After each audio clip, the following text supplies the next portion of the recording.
Let me take you back to a Wednesday night in Des Moines. You're lying in your own bed. Same bed you've shared for 12 years. Same comforter. Same ceiling fan clicking on the second rotation.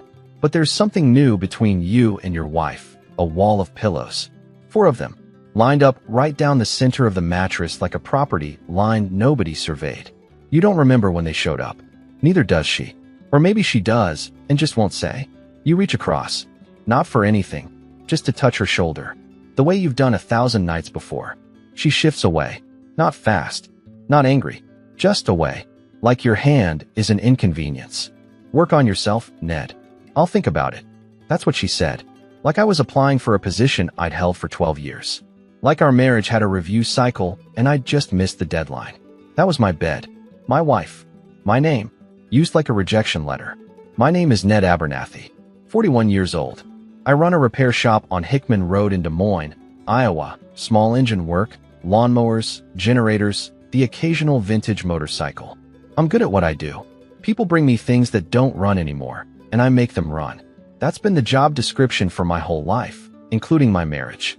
Mabel and I got married when we were 29. She was an office coordinator then. Smart, steady, always 10 minutes early for everything. I fell for her because she laughed at my jokes even when they weren't funny. And I'm funny. Ask anyone on Hickman Road. Ask the guy at Java Joe's who saves me the corner booth. Ask the woman at Hy-Vee who calls me, the one who always has a story. I've never walked into a room and not made someone smile. Except my own house. We have 2 boys.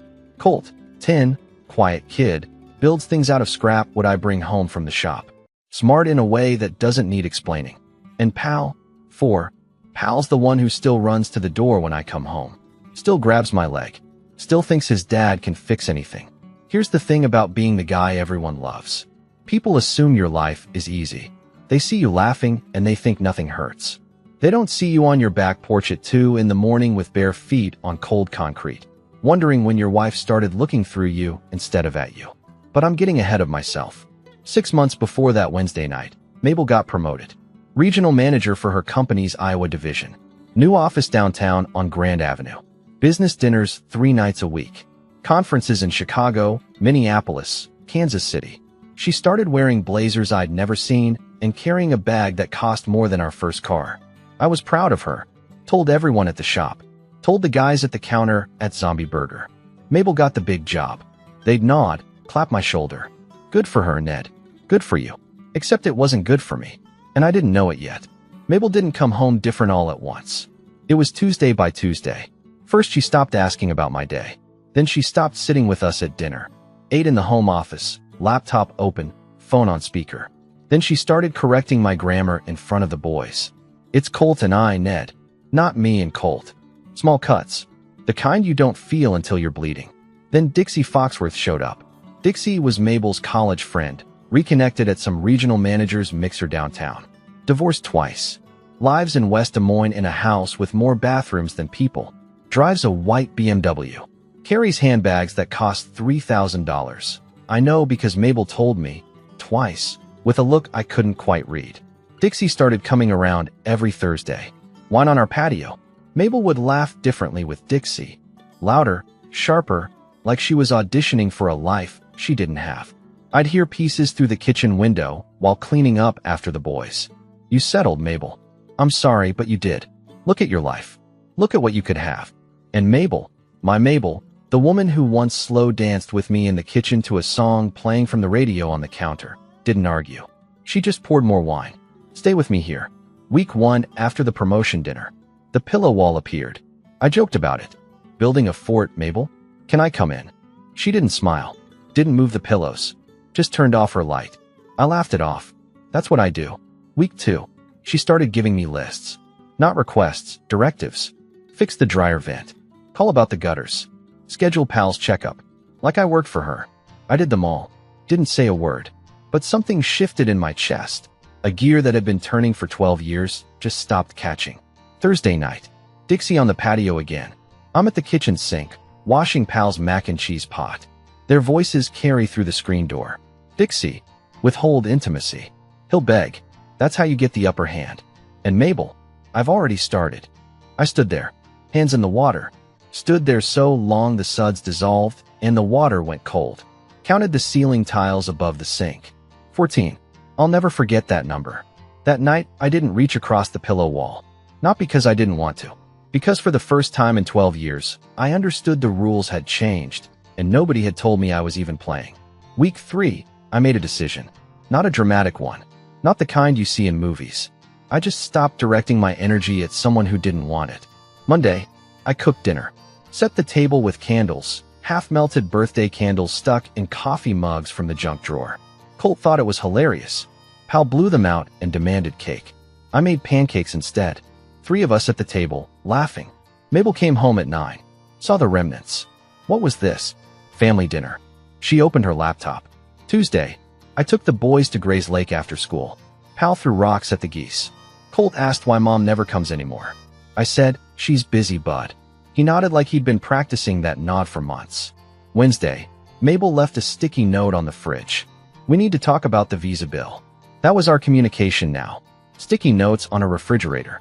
In a house where we shared a bed. Or used to. Thursday, Dixie came for wine.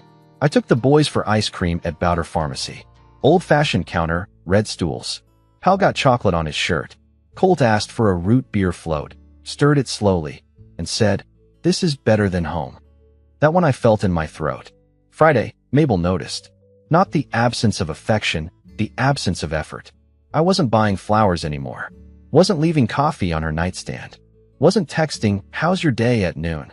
She stood in the kitchen doorway watching me pack Pal's lunch and said, "You're different." "I'm the same, Mabel. You just started noticing." She didn't respond. Picked up her keys and left for work. Here's where it turns. Week 4, I stopped sleeping in our bed. Didn't announce it. Didn't make a scene. Just started falling asleep in my truck. A 98 Chevy, parked at the overlook above the Des Moines River off Fleur Drive. Radio on low. Window cracked. Stars over the Capitol Dome. Not peaceful quiet, empty quiet. The kind where your own breathing sounds too loud. It wasn't strategy. I just couldn't lie next to someone who turned our bed into a negotiation table. The pillows stayed. I didn't. Colt found me first. Came into the garage Saturday morning while I was pouring coffee from a thermos. He stood in the doorway in his pajamas, sleep still in his eyes. "Dad, why do you sleep in the truck?" I knelt down. I level. Sometimes a man needs to think, buddy. About what? About what he's building next. He stared at me. Then he hugged me. Didn't say anything. Just held on. 10 years old and arms barely reaching around my back. I called Yvette Neville that night from the overlook. Yvette's an old friend. Grew up 2 blocks from my parents' place on Kingman Boulevard. Teacher at Roosevelt High. She's the only person who knows the version of me that doesn't have a punchline ready. "You deserve to be wanted, Ned. Not tolerated." 6 words. Hit harder than anything Mabel had said in months. Back porch. 2 a.m. Bare feet on cold concrete. November air so sharp it hurt to breathe. I could see the condensation from my mouth. Couldn't go inside. Sat there until the porch light clicked off on its timer. Then sat there in the dark. Week 5. Mabel noticed the pillows were only on her side now. My side was empty. Sheets cold. She came downstairs at 11 and found me on the couch with a library book. Not hiding, just existing somewhere that wasn't hers. Saturday morning, she did something she hadn't done in 2 months. She touched my arm. In the kitchen, while I was making Pal's oatmeal. Soft hand on my forearm. Gentle. "Come to bed tonight. Please." And here's the thing. I almost said yes. The old Ned wanted to crack a joke, break the tension, sweep it under the rug, and pretend the last 5 weeks hadn't happened. That's what I do. That's what everyone expects. Instead, I said, "I'm good. Thank you, though." Quiet. With a small smile. The kind I give the mail carrier, not my wife. Her face changed. Not anger. Something worse. Confusion. Like she'd pressed a button that always worked and the machine didn't respond.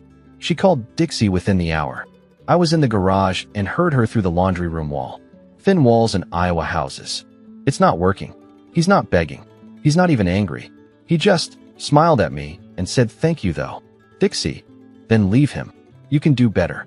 You make twice what he makes now." Long pause on Mabel's end. But he's still making breakfast for the kids every morning. He helped Colt with his science project until midnight. He's still. That doesn't matter, Mabel. What matters is whether he's fighting for you. I heard it all. And what hit me wasn't Dixie's poison. I expected that by now. It was Mabel's hesitation. For 3 seconds, maybe 4, she almost saw it. Almost understood that a man who cooks pancakes for his sons at 7 a.m. and sleeps in his truck at midnight isn't a man who stopped caring. He's a man who redirected everything he had toward the people who still wanted it. She almost got there. Then Dixie pulled her back, and the moment closed. I called Nadine Marsden the next Monday. Family attorney, office on Grand Avenue, same street as Mabel's new office. Not out of anger, not out of revenge, out of clarity. The kind that only comes after enough nights on cold concrete. Nadine asked me what I wanted. I said, my kids, my shop, my peace. In that order. She nodded like she'd heard those exact words before. I didn't tell Mabel. Went to work. Made jokes at the shop. Picked up the boys. Helped Colt with his birdhouse. Crooked, but solid. Pal held the nails and handed me the wrong ones every time. Normal. Everything looked normal. But Mabel felt something. She couldn't name it. But the house had shifted. Like a foundation crack you can't see, but the doors don't close right anymore. Wednesday night. She tried again. Put on a dress I hadn't seen since our anniversary 3 years ago. Stood in the kitchen holding 2 glasses of wine. Boys were at my mother's. I thought we could have a night. Just us. I looked at her. Really looked. And I saw it. The performance. The calculated warmth. The dress wasn't for me. It was phase 2 of whatever Dixie had mapped out. Sweetness on schedule. Mabel, when's the last time you wanted to spend time with me because you actually wanted to, not because someone told you it was the next move? Her hand shook. Wine sloshed against the glass. That's not fair. You're right. None of this has been. She set the glasses down. Walked upstairs. Door closed. I heard her crying. Quiet, steady, real. The first genuine sound she'd made in weeks. Not performed. Not for an audience. Just pain. And I almost went up. The charmer in me wanted to fix it. Smooth it over. Make her laugh. That's what Ned does. Makes the room feel better. But that Ned had been sleeping in a truck for 3 weeks because his wife treated his affection like currency. Friday. Mabel found Nadine Marsden's business card in my jacket pocket. I hadn't left it on purpose, but I hadn't hidden it either. She was at the kitchen table when I came home. Card flat in front of her. Hands on the table. Face white. You called a lawyer. Yes. When? Monday. Why didn't you tell me? You didn't tell me about Dixie's advice. I figured we were both keeping things quiet. Her eyes went wide. You heard that. Every word. Withhold intimacy. He'll beg. Direct quote. Thursday night. Through the screen door. The silence that followed had weight. The kind you feel pressing on your chest. I didn't mean to test you, Ned. I sat down across from her. Pal's crayon drawing still taped to the fridge. Colt's math homework in a pile by the toaster. Our whole life displayed on the surfaces of this kitchen. You didn't test me, Mabel. You auditioned me. For 12 years I showed up. Every morning. Every broken thing in this house. I fixed it. Every time you needed me to be funny for your friends, or steady for the boys, or invisible when it suited you. I was that. And you kept raising the bar until I couldn't reach it. Then you called it my fault. She was crying now. Not the kind Dixie coached. Real tears. The kind that make your face ugly and human. Dixie said, Dixie's been divorced twice. She lives alone in a house with 6 rooms she never uses. And you took marriage advice from her. Mabel looked at her hands. Small. Trembling. The promotion. The new people. Everyone at that office is polished and put together and married to men in suits who talk about portfolios. And I come home to a repair shop and birthday candles and coffee mugs, and I started thinking, is this enough? No, I said. There was also a man who adored you. That was here too. You just stopped counting it. Her phone buzzed on the table. We both looked down. Dixie's name on the screen. Mabel stared at it for a long time. Then she reached over and turned the phone face down. First time she'd ever done that. But it was too late. Not because of the phone. Not because of Dixie. Because the man sitting across from her wasn't the same man who'd reached across the pillow wall 5 weeks ago. That man still had something left to give. This one had already given it. To 2 boys who still ran to the door when they heard his truck pull in. The divorce went through Judge Arlo Kemp's courtroom in January. Quick. Clean. Mabel didn't fight the terms. I think she finally understood that fighting would mean saying out loud what she'd done, and she wasn't ready for that. I got the boys most nights. New place off Ingersoll Avenue. Small. 2 bedrooms. Colt's birdhouse sits on the kitchen windowsill. Pal's drawings cover the refrigerator. Looks like a home. Mabel kept the house. Dixie stopped calling after the papers were signed. Turns out a divorced friend is only interesting when there's still a marriage to dismantle. You want to know how the town found out before she did? Because I stopped laughing. Not all at once. Not dramatically. The jokes at Java Joe's got shorter. The stories at the counter got quieter. The woman at Hy-Vee stopped calling me the one with a story. I was just a man buying groceries. And in Des Moines, when the funniest man on Hickman Road goes quiet, people notice. They noticed before Mabel moved a single pillow. Last Tuesday, dinner at the new place. Just the three of us. Spaghetti. Pal had sauce on his chin and didn't care. Colt was telling me about a kid at school who built a catapult out of popsicle sticks. Dad, are you going to start being funny again? I looked at my son, 10 years old. Already knows more about silence than any kid should.